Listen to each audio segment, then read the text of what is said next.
ইসলামে সান্ডা ধরা বা খাওয়া নিয়ে কি বলা হয়েছে? একজন প্রবাসী বাংলাদেশে সৌদি কফিলের জন্য সান্ডা ধরছেন। প্রশ্ন হলো সান্ডা খাওয়া জায়েজ আছে কিনা?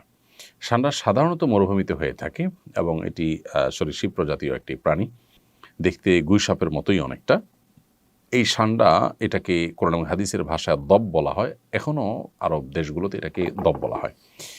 এই সান্ডা খাওয়ার ব্যাপারে ৩ ধরনের হাদিস পাওয়া যায়। ৩ ধরনের হাদিসই আসলে বিশুদ্ধ। একটা হাদিসে নিষেধাজ্ঞা প্রমাণিত হয়, আরেক হাদিসে রান্না করার পরে ফেলে দেওয়ার কথা প্রমাণিত আছে। আবার কোনো হাদিসে নবীজির সামনে সাহাবায়ে কেরামের খাওয়ার কথা বর্ণিত হয়েছে। তো এ সম্পর্কে নিষেধাজ্ঞার হাদিসটি বর্ণিত হয়েছে আবু দাউদে, যিনি বর্ণনা করেছেন আব্দুর রহমান ইবনে শিবিল রাহিমাহুল্লাহ, যে হাদিসটিকে ইবনে হাজার আসকালানি রাহিমাহুল্লাহ হাসান বলেছেন। সেই হাদিসটির ভাষ্য হলো যে নাহান নবী সাল্লাল্লাহু আলাইহি ওয়াসাল্লাম আন আকলি লাহমিদ দব, নবী সাল্লাল্লাহু আলাইহি ওয়াসাল্লাম দব বা সান্ডার গোশত খেতে নিষেধ করেছেন। এটা পরিষ্কার নিষেধাজ্ঞা।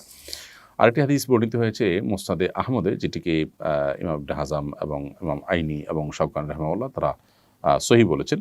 হাদিসটিতে নবী করিম সাল্লাল্লাহু আলাইহি সাল্লামের উপস্থিতিতে সাহাবায়ে কেরাম কোনো একটা জায়গায় গিয়ে সেখানে প্রচুর পরিমাণ দব দেখতে পেলেন। সেই দবগুলো তারা ধরে রান্না করেছেন। এরপর নবী করিম সাল্লাল্লাহু আলাইহি সাল্লাম বনী ইসরাঈলের একটি প্রাণী বিশেষ, যেটা আকৃতিকে বিকৃত করে দেওয়া হয়েছে শাস্তিস্বরূপ, সেটা হওয়ার আশঙ্কা নবী সাল্লাল্লাহু আলাইহি সাল্লাম করে সেটি ফেলে দিতে বললেন। সাহাবায়ে কেরাম সেটি ফেলে দিয়েছেন, পরে তারা আর খাননি। আরেকটি হাদিস বর্ণিত হয়েছে আব্দুল্লাহ ইবনে আব্বাস রাদিয়াল্লাহু তাআলা আনহু থেকে, সেটি সহিহ মুসলিমে বর্ণিত হয়েছে এবং সেখানেও দেখা যায় যে নবী করিম সাল্লাল্লাহু আলাইহি সাল্লামের সামনে সাহাবায়ে কেরাম খাবার খাচ্ছিলেন এবং সেখানে বিভিন্ন আইটেম ছিল, দব ছিল। তো অন্যরা খেয়েছেন, নবী সাল্লাল্লাহু আলাইহি ওয়াসাল্লাম সেটি খাননি, পরিহার করেছেন।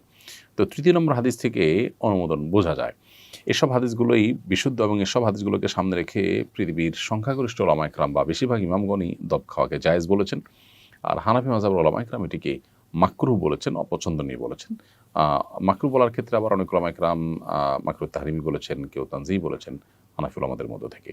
তো বেশিরভাগ ওলামায়ে কেরাম এটি খাওয়াকে জায়েজ বলেছেন। কারোর রুচিতে নাবাদ তিনি না খেলেন, সেটা সম্পূর্ণ ভিন্ন বিষয়। If you like my video, please like, comment, share, and subscribe my channel. Thank you so much.